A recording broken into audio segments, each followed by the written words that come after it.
Hi brothers and sisters, welcome to this new video. காலையில pre-market reportல discuss பண்ண மாதிரி global market ஒரு மிக்ஸ்டாக இருந்தது. கிஃப்ட் நிஃப்டி ஒரு ஹியூஜ் அப்புன்னு சொல்லிட்டு நம்ம டைட்டிலே போட்டிருந்தோம். அதே மாதிரி டெலிகிராம்லேயும் அப்டேட் பண்ணியிருந்தோம் ஹியூஜ் அப்புன்னு சொல்லிட்டு. என்ன நடக்கலாங்கிறதுல வந்து பாசிட்டிவ் சைடு மார்க்கெட் போகும், அதே நேரத்தில் வந்து ரேஞ்ச் மார்க்கெட் இருக்குண்டு. அதே மாதிரி இது மார்க்கெட் வந்து மேலே கேப்பப் ஆச்சு, அதுக்கப்புறமா அது என்ன நடந்துங்கிறது தான் இப்போ நம்ம பார்க்க போகிறோம்.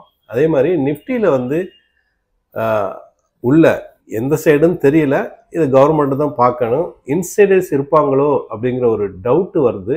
ஏன்னு சொன்னால் அதையும் நம்ம பார்ப்போம், இதனால் அந்த டவுட் வருது. இது ஒரு கன்ஃபார்மான ஒரு டவுட்டு தான், சந்தேகமாக தான் இருக்குது. கன்ஃபார்ம்டாக நான் சொல்கிறது கன்ஃபார்ம்டு இல்லை, இந்த நடந்திருக்கிற விஷயங்கள் கன்ஃபார்மாக இருக்குது. அதை வச்சுட்டு எப்படி அவங்க வந்து இதை கண்டுபிடிக்கிறாங்கங்கிறதெல்லாம் பின்னாடி உள்ள விஷயம். சரியா? இப்போ வந்து ஜிஎஸ்டி ரீஃபார்ம்ஸுனால மார்க்கெட் வந்து நல்லாவே இன்னைக்கு மேலே வச்சுன்னு எல்லாருக்கும் தெரிஞ்ச விஷயம். அதுக்கப்புறம் என்ன நடந்துங்கன்னா நம்ம பார்ப்போம். இதில் மெயினாக வந்து நிஃப்டி ஆட்டோ செக்டர் 4% அப் ஆச்சு, கன்சம்ஷன்ஸ் வந்து 2% அப் ஆச்சு. ஃப்ரைடே லீவ்னால நம்ம வந்து தேர்ஸ்டே இன்னைக்கு வந்து க்ளோஸ் 24,631, இன்றைய ஓப்பன் 24,938, கிட்டத்தட்ட 300 பாயிண்ட்ஸ் கேப் அப். சரியா? அதே மாதிரி டெலிகிராமில் வந்து நம்ம அப்டேட் பண்ணிகிட்டே வரோம். டெலிகிராமில் ஜாயின் பண்ணாதவங்க லிங்க் பயன்படுத்தி ஜாயின் பண்ணிக்கோங்க. அதே மாதிரி எனக்கு சப்போர்ட் பண்ணி ஆதரவளிக்கிற எல்லாருக்கும் நன்றி. 9 ஆளுக்கே ஒரு லோ போட்டுச்சு, 24,884. இந்த இடம் பாருங்கள், அதுலேருந்து மடமடன் மேலே ஏறிச்சு. ஒரு கிட்டத்தட்ட ஒரு 150 பாயிண்ட்ஸ், 24,852. 9:50க்கு வந்து 25,022. இதுதான் இன்றைய ஹை கூட. அதிலிருந்து மார்க்கெட் வந்து ஒரு 120 பாயிண்ட்ஸு மழை கீழே இறங்க ஆரம்பிச்சு. 12:15 வரைக்கும் கீழே இறங்கிட்டு 24,852, 150 பாயிண்ட்ஸ் டவுனு. அது இன்றைய லோ கூட அதுதான். அதுக்கப்புறமா 1:20க்கு மறுபடியும் மேலே ஏறிச்சு, 24,959, 100 பாயிண்ட்ஸ் அப்பாச்சு. இப்போ 12:15க்கு லோ 24,882 கிரியேட் பண்ணி 150 பாயிண்ட்ஸ் டவுன் ஆச்சு. அதுதான் இன்றைய லோ. அதே மாதிரி மறுபடியும் 1:20க்கு 24,959ங்கிற ஒரு ஹையை கிரியேட் பண்ணிச்சு, 100 பாயிண்ட்ஸ் அப்பு. அதுக்கப்புறமா க்ளோஸ் ஆயிடுச்சு 3:30 மணிக்கு 24,876, 80 பாயிண்ட்ஸ் டவுனு. சரியா? இப்போ 4-வே மூவ். மஸ்ட் அப்பாச்சு, அப்புறம் டவுன் ஆச்சு, மறுபடியும் அப்பாச்சு, மறுபடியும் டவுன் ஆச்சு. மொத்தத்தில் கேப் அப் ஆனதுனால 245 பாயிண்ட்ஸு அப்பாகி 1% இன்னைக்கு நிஃப்டி அப்பில் முடிஞ்சிருக்கு. ஆனால் இன்னைக்கு இன்ட்ராடேல பார்த்தீங்கன்னா இன்னைக்கு ஓப்பன் வந்து 24,938, க்ளோஸ் 24,850 பாயிண்ட்ஸ் கீழே டவுன் ஆகி தான் முடிஞ்சிருக்கு. எது எப்படியோ இன்னைக்கு நம்ம 1% மேலே முடிஞ்சிருக்கு, அதுவே ஓகே நமக்கு. இன்னைக்கு green candle 41, red candle 11. Support இப்போ வந்து ரொம்ப நாளாக ரெசிஸ்டன்ஸாக இருந்த 24,800 சப்போர்ட் ஆயிடுச்சு. இந்த இடம் பாருங்க, டே கேண்டில் காமிக்கிறேன். இந்த இடம் 24,800 தான் நம்ம அடிக்கடி ரெசிஸ்டன்ஸ் சொல்லியிருப்போம். இப்போ அந்த இடம் சப்போர்ட்டாக மாறிவிட்டது. ரைட்டா? இந்த இடம் சப்போர்ட் ஆயிடுச்சு. இந்த சப்போர்ட் எடுத்துட்டு மார்க்கெட் மேலே போகணும். சரியா? சரி, ரெசிஸ்டன்ஸ் வந்து 25,000, 25,300. 25,000ங்கிறது வந்து ஒரு ஸ்ட்ராங்கான ஒரு இது இருக்கு, ஒரு சைக்காலஜிக்கலாக ஒரு இது இருக்கு. அதே மாதிரி 50 மூவிங் ஆவரேஜ் டச் பண்ணிட்டு கீழே வந்திருக்கு. இந்த இடம் பாருங்க, 50 மூவிங் ஆவரேஜ் 25,022, அதை டச் பண்ணிட்டு கீழே வந்திருக்கு. அதையும் நம்ம கவனத்தில் வச்சுக்கோங்க. இன்னைக்கு டாப் கெய்னர் வந்து மாருதி வந்து 9% up, Hero Moto Corporation 6% up, Bajaj Finance 5% up, Bajaj கூட இன்னைக்கு ஏறி இருக்கு, Nestle 5% up. Top loser ITC 1.25% down, LNT 1.5% down, Zomato 1% down, Tech Mahindra 1% down. Bank நிஃப்டியை பொறுத்தவரை இன்னைக்கு டே கேண்டுக்கு மாத்திரம் இன்னைக்கு மூவ்மெண்ட் வந்து 56,156 to 55,647, 500 points movement. Federal Bank தவிர பாக்கி எல்லா பேங்குமே கிரீனு. அதே மாதிரி வெயிட்டேஜை பொறுத்தவரை ப்ளஸ் 233க்கு Maruti plus 34, Mahindra plus 24, HDFC plus 21, Reliance plus 12, HUL plus 17, ICICI plus 12, Airtel plus 12, Ultra cement வந்து ப்ளஸ் 12, எல்என்டி -11, ஐடிசி -11.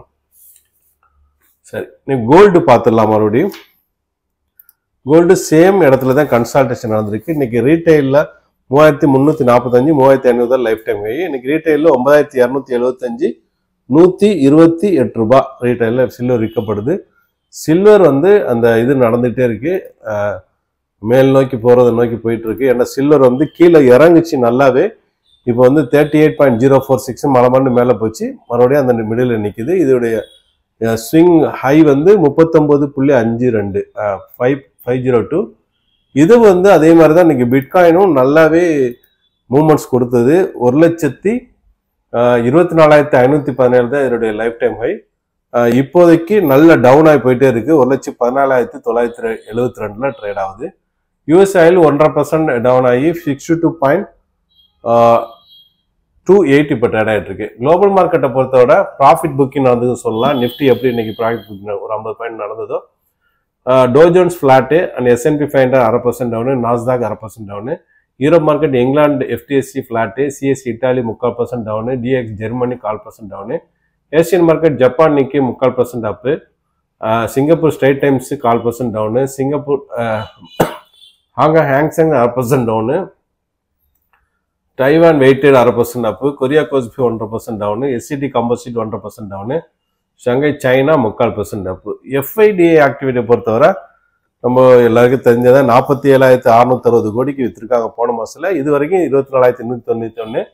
இன்னைக்கும் எப்படி இருக்குன்னு பார்க்கணும். மெயினா எஃப்ஐடி மாற்றம் இருக்குதான்னு பார்க்கணும். புதன்கிழமைக்கு FOMC மீட்டிங் இருக்கு, அதுல ரேட் கட் இருக்கான்னு பார்க்கணும் நம்ம யூஎஸ் மார்க்கெட்டுக்கு.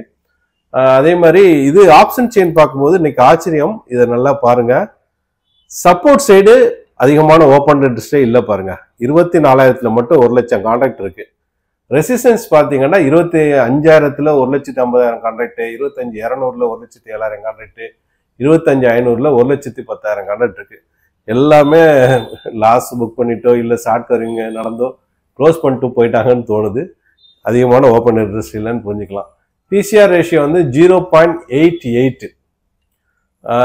பேரிஸ் தான் அது கனெக்ட் பண்ணால் ஒரு ஸ்லைட்டாக பேஸ்ன்னு நம்ம வச்சுக்கலாம். ஆனால் மார்க்கெட் வந்து மேலே போகுது, மேலே போய் 1% மேலே போயிருக்கு, அதை நம்ம பார்த்துக்கணும். சரி, இப்போ முக்கியமான நியூஸ்கள் இருக்குது, அதை பார்த்துருவோம். அதாவது stop buying Russian crude oil Trump adviser says India start acting அப்படின்னு சொல்லியிருக்காப்புல. இது வந்து மணிக்கொண்டில் வந்திருக்கு. அதே மாதிரி சைனா ஃபாரின் மினிஸ்டர் வந்து விசிட் பண்ணுறாப்புல இந்தியாவில், அது ரிட்டைல்ஸில் வந்திருக்கு. அதே மாதிரி அனதர் வார் மே ஹேப்பன், கோமைனுடைய எய்டு வந்து வார்ன்ஸ் பண்ணுறாங்க. யூஎஸ் வார்னிங் கொடுக்குறாப்புல யூஎஸ்க்கும் இஸ்ரேலுக்கு. இது டைம்ஸ் ஆஃப் இந்தியா ஃபர்ஸ்ட் போஸ்ட்டில் வந்திருக்கு. அப்புறம் வந்து Iran says it will continue talk IAEA curb access, ரிட்டைல்ஸில் இந்த நியூஸ் வந்திருக்கு. அதே மாதிரி இஸ்ரேலில் போராட்டங்கள் நடந்துகிட்டு இருக்கிறதாக CNN, BBC, இந்துஸ்தான் டைம்ஸ் இதெல்லாம் நடந்திருக்கு, வார முடிவு கொண்டு வரதுக்காக. காசாவில் பசியில் 5 பேர் இறந்ததாக அல்ஜசீரால நியூஸ் வந்திருக்கு. அப்புறம் ஈஜிப்டும் ஈரானும் கண்டம் பண்ணியிருக்காங்க, அதாவது கண்டனம் தெரிவிச்சிருக்காங்க. இஸ்ரேல் வந்து காசா டிஸ்பிளேஸ்மெண்ட் பண்ணுறாங்க, மக்கள் அங்கங்கே நோட்டுறாங்க, அதுக்கு கண்டனம் தெரிவிச்சிருக்காங்க நியூஸ் வந்திருக்கு.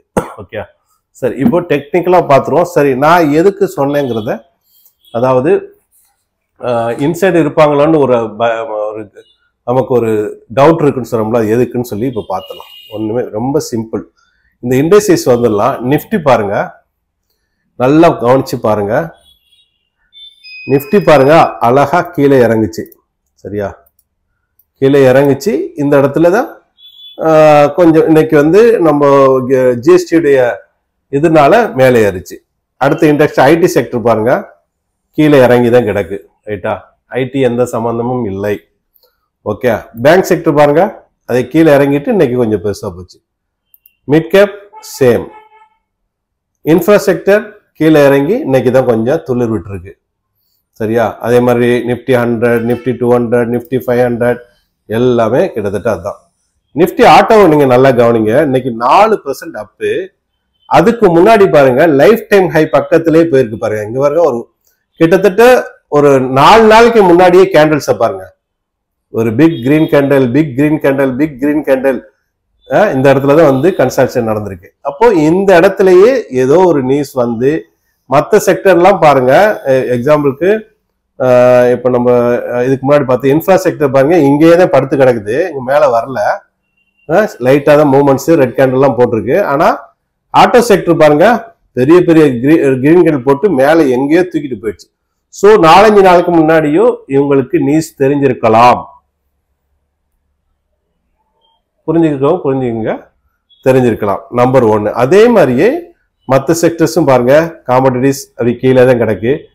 பாருங்க கன்சம்ஷன்ஸ் பாருங்க சேம். பாருங்க பெரிய கிரீன் கேண்டில் போட்டு மேல தூக்கிட்டு போயிட்டு அதுக்கப்புறம் ஒரு கிரீன் கேண்டில் போட்டு லைஃப் டைம் பக்கத்திலே இருந்துட்டு அதுக்கப்புறம் மேல போயிருக்கு பாருங்க. இந்த ரெண்டும் தான் இன்னைக்கு ஏறி இருக்கு. இது வந்து 4%, இது 2%. ஸோ ஏதோ பிரச்சனை இருக்கு உள்ளுங்கிறத நம்ம புரிஞ்சுக்கலாம். சரியா? மற்ற எனர்ஜி செக்டர் கூட பாருங்க கீழே தான் கிடக்குது. எஃப்எம்சிஜி பாருங்க இன்னைக்கு 1% அப்போ அதுவும் கீழே தான் கிடக்குது. 2 செக்டர் இன்னைக்கு ஃபுல்லா ஏறி இருக்கு. அது முன்னாடியே 4 நாளைக்கு முன்னாடியே ஏறிடுச்சு. அதை நம்ம மைண்ட்ல கொண்டு. சரியா? அந்த வீடியோ பயனுள்ளதா இருக்கு நம்புறேன். மற்றவங்களுக்கும் ஷேர் பண்ணுங்க. புதுசாக பார்க்குறவங்க சப்ஸ்கிரைப் பண்ணி பெல் ஐக்கானை கிளிக் பண்ணிக்கோங்க. தேங்க்ஸ் ஃபார் வாட்சிங்.